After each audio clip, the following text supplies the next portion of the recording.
नमस्कार दोस्तों, मैं अनुराग ओझा। कैसे हैं आप लोग? ठीक ही होंगे। बीते कुछ वर्ष पहले एक गाना आया था, बोली बोलिए राजा जी, राउर बोलिए में मिठाई बा। प्रधानमंत्री जी, आप बोलिए, आपके बोलने में ही मिठाई है, क्योंकि आपने बोल बोल के जनता को 15 लाख रुपए दे दिए। आपने बोल बोल के किसानों की आय दुगनी कर दी। आपने बोल बोल के महिलाओं का सम्मान कर दिया।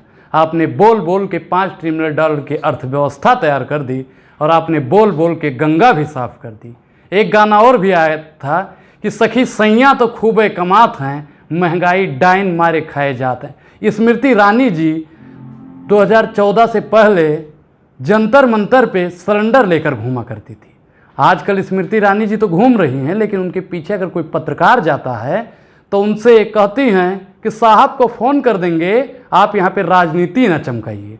स्मृति ईरानी जी को याद होगा, जब 400 रुपये का सिलेंडर था और 10 रुपये बढ़ा था, तो यहीं जंतर मंतर पे बैठ के कहती थी गरीबों की कमर टूट रही है और सरकार को दिखाई नहीं दे रहा है।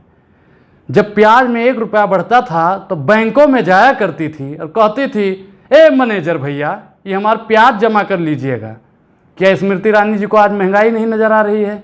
क्या बेरोजगारी नज़र नहीं आ रही है? जब महिलाओं की हितैषी कहे जाने वाली स्मृति ईरानी जी, जब महिलाओं पे कुछ होता था ना, इस सदन में उंगली दिखा दिखा के बात किया करती थी। महिलाओं की इज्जत पे हाथ डाला जा रहा है, वर्तमान सरकार बोल नहीं रही है। आज स्मृति ईरानी जी उस पर भी बात नहीं कर रही हैं।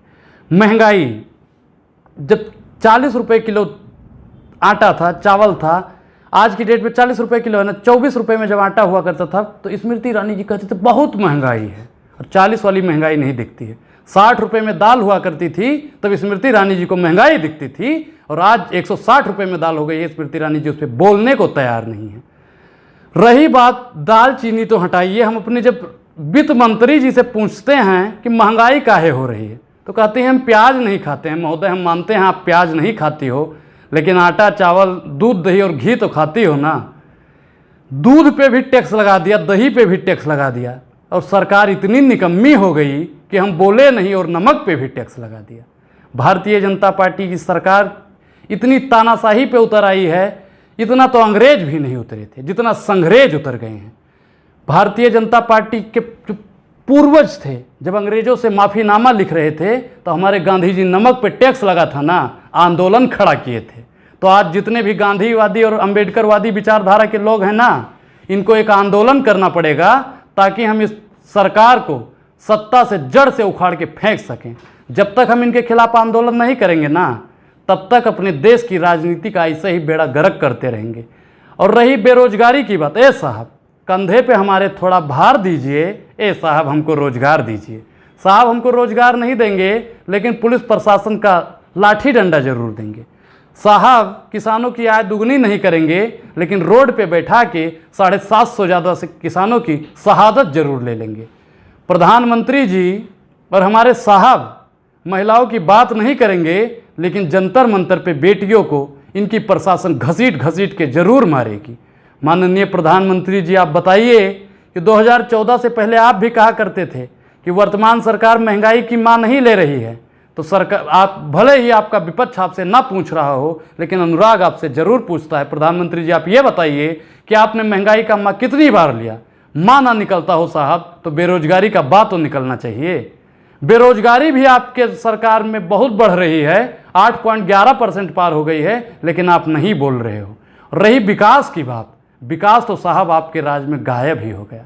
आप विकास पैदा करने के लिए आए थे, लेकिन यहाँ पे महंगाई पैदा कर दिया, बेरोजगारी पैदा कर दिया, मंदी पैदा कर दिया, जीएसटी पैदा कर दिया।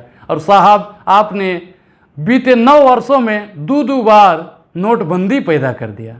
साहब आपसे विकास काहे नहीं पैदा हो रहा है, ये बात पूछता है भारत। माननीय प्रधानमंत्री जी ने कहा कि जब हम और हमारी सरकार सत्ता में होगी तो गरीब जनता की हम आवाज़ उठाएंगे। आज न गरीब जनता को साहब उठा रहे हैं, ना ही गरीब जनता की आवाज़ उठा रहे हैं। साहब उठा रहे हैं तो अडानी जी को उठा रहे हैं, उठा रहे हैं तो अंबानी जी को उठा रहे हैं, उठा रहे हैं तो जियो ले धनाधन का प्रचार कर रहे हैं।